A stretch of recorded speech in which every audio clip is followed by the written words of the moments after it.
Here with Paul Dyck, head coach for the Steinbach Pistons. Paul, road trip has come to a close. How did it go? This is only the second time the Pistons have done an overnight road trip so far this year. Yeah, it was okay. We went to Dauphin for a game on Saturday, then in Ipoh yesterday, and came out of it 500. So splitting on the road is always a good thing, and it was a big test in Dauphin. They've got a veteran-laden team there that's got a very good chance to come out of our league this year. So, and then to rebound the way we did last night, I'm happy with the weekend overall. So going into the weekend, I know heading out on Saturday, you guys are short skaters going into Dauphin. 4 guys short. What's the general purpose? I guess before we get to that, why were you guys short skaters, and what happened before the weekend arised? Well, we don't have a lot of excess bodies right now, even if we are healthy. Ollie McCluskey has an injury that he's been kind of fighting, I guess. We're trying to get him back to 100% health, and we just decided it was in his best interest this weekend to keep him out. And Dennis Bosk had a real bad fever that he'd been fighting for a few days, and we thought it was also one, we weren't sure if he was going to be able to play, but to bring him on the trip and hope he could play Sunday and possibly affect some of our other guys. We didn't need anybody else getting sick as well. So that was the reason we were short this weekend. And any APs? The APs were not able to come along on the trip? Yeah, we had a hard time. Typically, most weekends are very difficult to get APs because of the AAA Midget League. They do play majority of their games Friday, Saturday, Sunday. So, and they're all heading into the playoffs here very shortly as well. So they're not willing to sacrifice their players at this stage, which is understandable. But we were able to bring up Braden Cruz, who plays City Midget, and Braden's naturally a defenseman. I played him a little bit on defense on Saturday, but he was thrown into left wing duty yesterday, and actually I thought he did quite well. He's a kid that works very hard, and I always know I'm going to get an honest effort from Braden. You guys had 14 skaters, 2 goalies, so 16 players overall. Is there a point where you call it quits, where it's like if we don't get enough players, we just can't play the game? Well, the league does have a minimum. They want to keep a set standard for whatever, just a level of play. I mean, if you're dipping below 12 and 2, I believe is their minimum, which would be 14 players total to field. That's what they're going to like to see. I think if at that point you're going to have to forfeit the game. So, we were 2 above that. But we were kind of flirting there. We had a couple guys that weren't feeling that well on Friday, so we weren't sure where it was going to lead to what it was going to lead to on Saturday. And the reasoning, because even with Bosk and McCluskey back in the lineup, that means that we would have, 14, 15, 16, we'd still be short 3 guys overall in the lineup. What was the reasoning at the trade deadline and not trying to fill a full roster? Yeah. Well, a couple things factored into that. I mean, we traded Drew Skurfield. We thought we'd be able to replace him with someone else. We weren't able to get a player back in return for him, not immediately. And, we had Connor Sisson, who decided he wasn't going to play any longer and didn't want to play in our league. And so we weren't able to get a body back for him. Richard Olson, we had looked at some different options. And, we weren't able to get anybody in return for him that could play for us immediately. It's kind of a situation. The teams that are in the playoffs, they don't really want to give up anything for this year. They want to add to their roster to obviously strengthen their lineup and improve their chances of going deeper in the playoffs. So, and there weren't a lot of players available. I guess we felt like the players that were available weren't going to be an asset to our organization. Recapping this past weekend, talk a little bit about that Dauphin game, what it felt like for you on the bench. You guys had 4-0. You were down 4-0 going into the first period intermission. It was 9-3 for the Dauphin Kings going into the second period intermission. Tell us what was going through your mind going into that second period intermission with the third period left to go and the score was already as bad as it was. Well, the first thing I was going through my mind is, can we shorten the length of the third period? And how quickly can we get on the bus? But did you talk to the head official? No. Yeah, it didn't fly. Well, at that point, it is what it is. It's 9-3. We had to try to draw a positive from that game and finish the game on a high note. And, we competed in the third period. I really felt we competed. Were you surprised to see the outcome from your team after being down 9-3 coming into that third period, not allowing a goal? You know what? I kind of was. I wasn't completely surprised. We've done this before. And, they have shown character. They've shown that there is heart in the room, and there was pride. I mean, at that point, it's playing for pride, and you don't want to embarrass yourself any further, and you don't want to, leave your goaltender out to dry anymore. And but the guys really spoke up between the second or third periods, and I was going to walk in the dressing room and say a few things. There's not a lot you can say at that point, but there was a lot of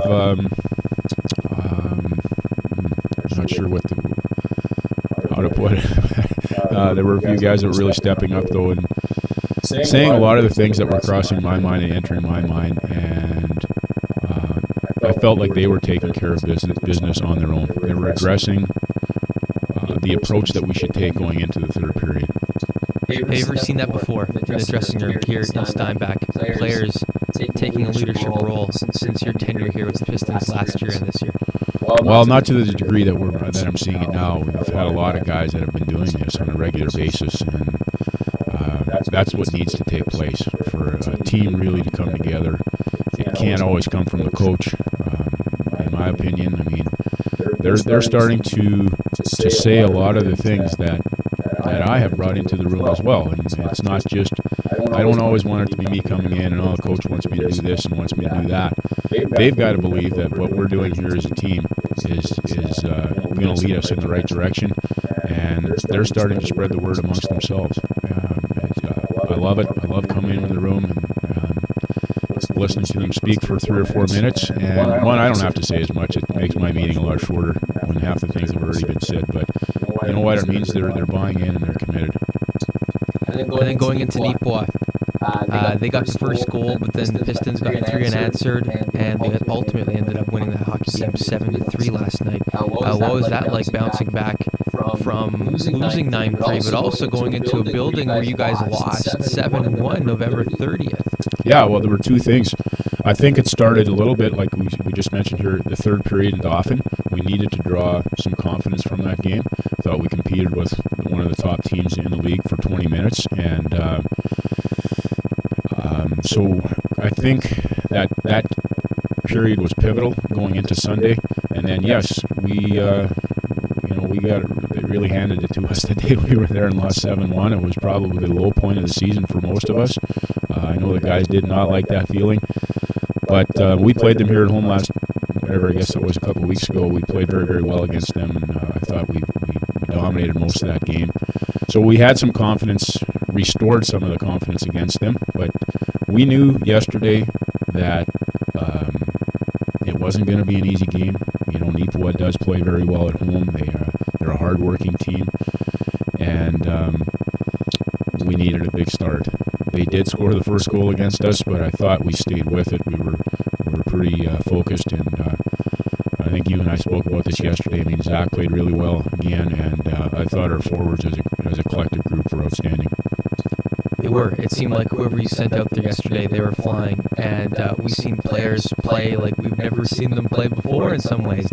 I'd say Dustin Lepke yesterday had a game of probably one of his best games of the year. Telfer played a fantastic game. Auger was in there. Bo Leonard got a goal on his birthday. It was just a collective effort from the whole entire team.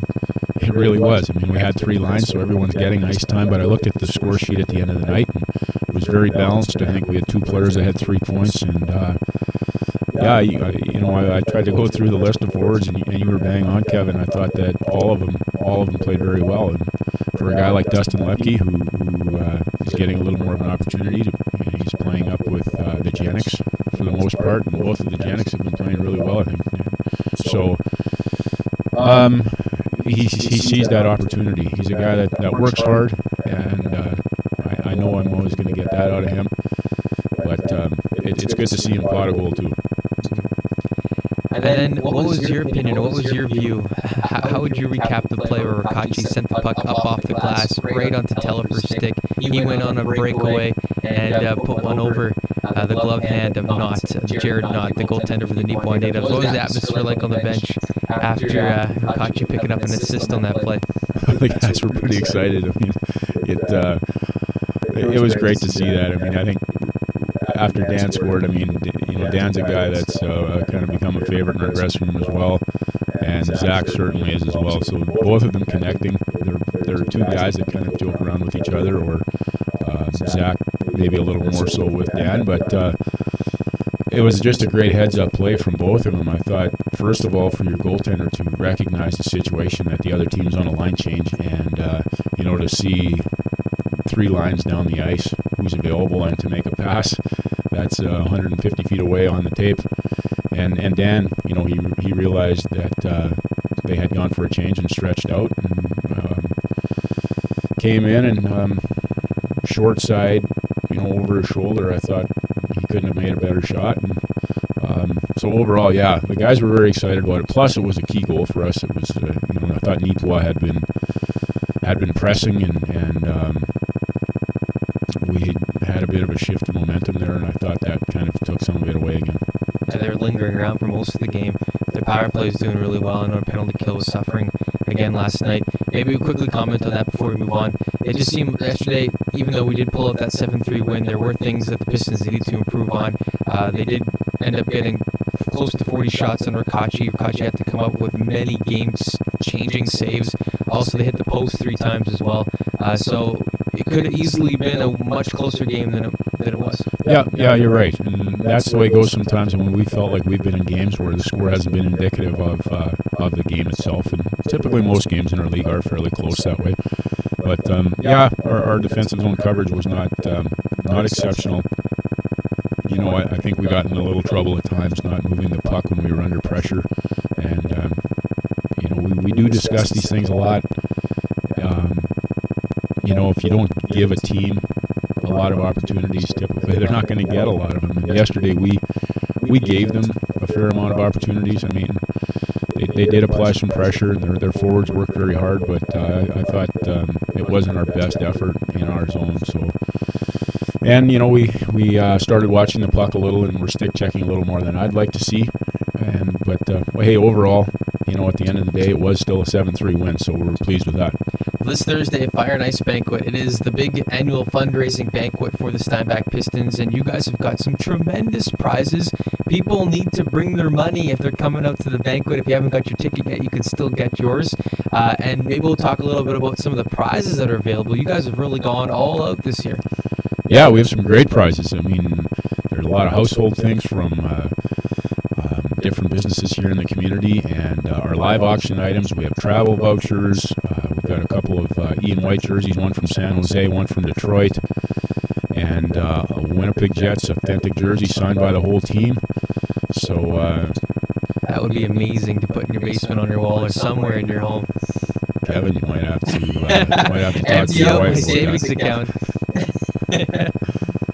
Yeah, you guys got some sweet stuff. Even the Gold Lads, they came out a week ago, and they also donated a suite so people can head on down and have a luxury suite for a game for 20 people.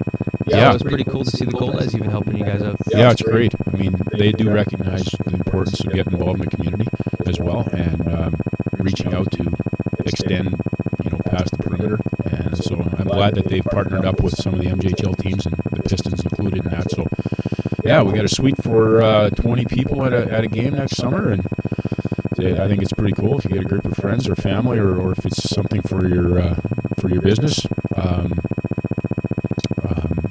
Yeah, like you said, bring bring your wallets, and just leave your wallets at the door. Just leave your wallets at the door. Also, a quick comment. We're talking about the prizes, but Mark Chipman is going to be the speaker, and that's going to be phenomenal to hear his story. And I'm hoping he talks a little bit about the naming of the Jets and the pressure he felt from the public. And was there a name that they were considering other than Winnipeg? That'd be going to be cool to hear. But if people want to get a last-minute ticket for this Thursday's banquet, how are they able to get a hold of tickets? They can call 392-5867, 392-5867. We still have some tickets available, but yeah, I think it's going to be really neat. I mean, what's been on the minds of Manitobans here for the last, I don't know, I guess it's probably 7-8 months now, is the Jets, and Mark is, the reason that the team is here, and it'll be interesting on what he's going to talk about. I think that is probably a subject that a lot of people would like to know those answers or a little insight in that. Well, thanks for joining us, Paul. Hey, thanks.